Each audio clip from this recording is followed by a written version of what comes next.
Have you ever been in these situations where you knew this person in your life is toxic for you? Like this friendship, this relationship is toxic for you, but still you couldn't let go of that person?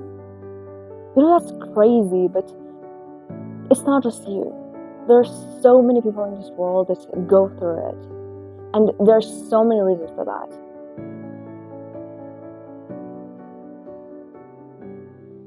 First of all, when you meet a person, they show you their best version.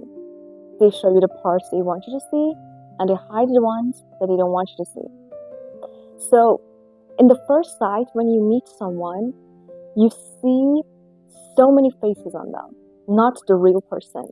And then, after a time, you're gonna see and meet their true faces, the dark sides. But sometimes, even after seeing their red flags and their dark side, we decide to stay by their side. But still, there's nothing to blame. You know, we are all humans. We make mistakes. We have dark sides. You know, you can't expect everyone and anyone just be perfect. It's alright. Until they start really hurting you. They start hurting your feelings. They start giving you hard times. And if you stay by their side, knowing that they're hurting you, honey, that's the problem. I know, we're all humans. We need friendships. We need relationships. We need to communicate with other people. But needing makes us choose the wrong ones. Let me tell you something crazy. Have you ever noticed whenever these toxic people come into your life, you are mentally or spiritually in a low level? Like, they come into your life whenever you are like depressed, or you have some insecurity inside, or maybe you don't like the environment you're in, whatever. There's something missing in you. And you know what's more crazy? That these people might not be really toxic. Maybe they really don't have a toxic personality, but they become like this because of you, because of the energy you give off and how you let people treat you. There's something I heard, and it's just nothing but truth. You can have the best person in the world, a person that everybody says like they are the best, the kindest, the nicest person in the world, they're Jesus. I don't care. If you let them treat you however they want, they can become Lucifer. That's how it is. How people treat you is based on the boundaries you set. So now let's go back to where we started. You meet these people, you start being friends because maybe you were alone, or maybe you're just an introvert, or you like to have lots of friends, or I don't know, they looked cool and you wanted to be their friends. At first, everything is nice. You're all hanging out together, you're laughing together, you're having the best time. But then they go from laughing together to laughing at you. They go from hanging out together to ignoring you and ghosting you. And if you call them out and say, why you didn't tell me we could hang out together, they're going to tell you stop overreacting. Let's just hang out. Now we're together. You say, okay, it's alright, we're going to hang out later. Not a big deal. But little by little, you start feeling bad. And then worse. And generally it's harder if you have to meet them constantly. Like, you go to the same school or you work at the same place. But you know what's worse? Toxic people would never admit they're toxic. They would never admit they're hurting you. In fact, they're going to put all the fault on you, and they're going to say, you're the problem. You're the weird one. You're overreacting. They're going to keep treating you like that to the point you start questioning yourself. Like, maybe I'm not cool enough. Maybe I have a boring personality. And you just become more insecure. This is the trap where you start doing anything just to gain their approval again. You start putting up with everything they do just because you're afraid they reject you. But this fear of rejection is only big in your head. Like, tell me, if you lose all of your friends right now, will all the humans in the world disappear? And you wouldn't find any friends anymore? Yeah, it might be hard for some people to, make new friends, I know, but is it impossible? No, it's not. So it's just something that your brain is showing you. Because for thousands of years, being rejected by your tribe could literally mean death.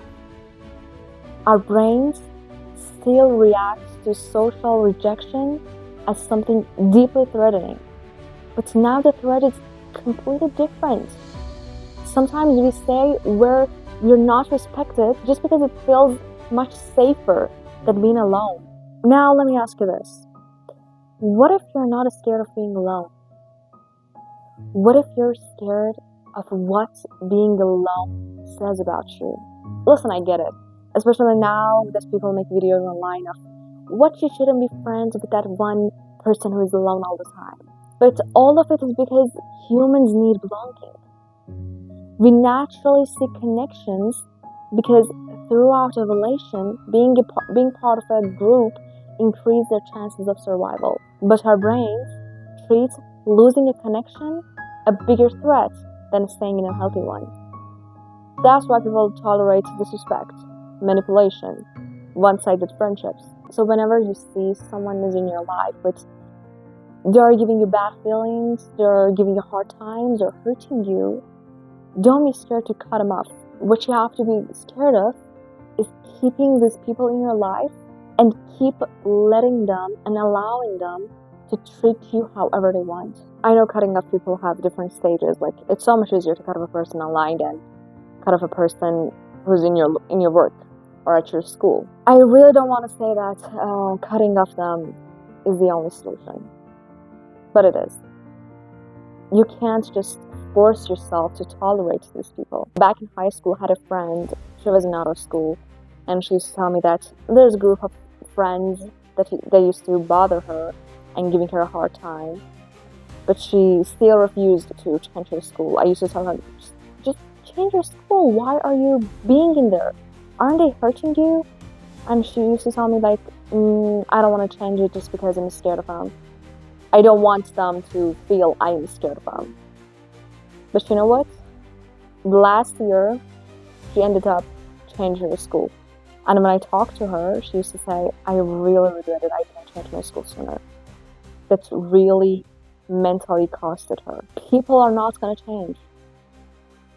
When a person is toxic to you, when a person is hurting you, it's just a little chance for them to change. Imagine you're in a relationship where every conversation turns into a fight. At first, it's exhausting, but after a while, you start expecting it. And one day, you meet someone who talks to you calmly, who treats you with respect. But now, it feels uncomfortable. Not because they're doing something wrong, it's just because you are used to tension. Drama starts feeling normal, but kindness starts feeling unfamiliar. And that means you've been living in stress for too long that peace confuses you. The quality of your relationships is often limited by what you are willing to tolerate. If you constantly accept disrespect or social neglect, those patterns can quietly become the standards.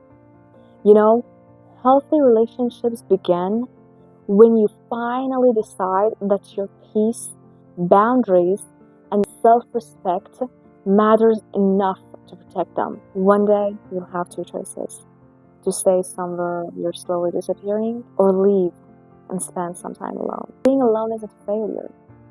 It's just a space your life needs before the right people enter it. Okay, I hope you enjoyed the video. Please don't forget to like, comment, and subscribe. Find your growth.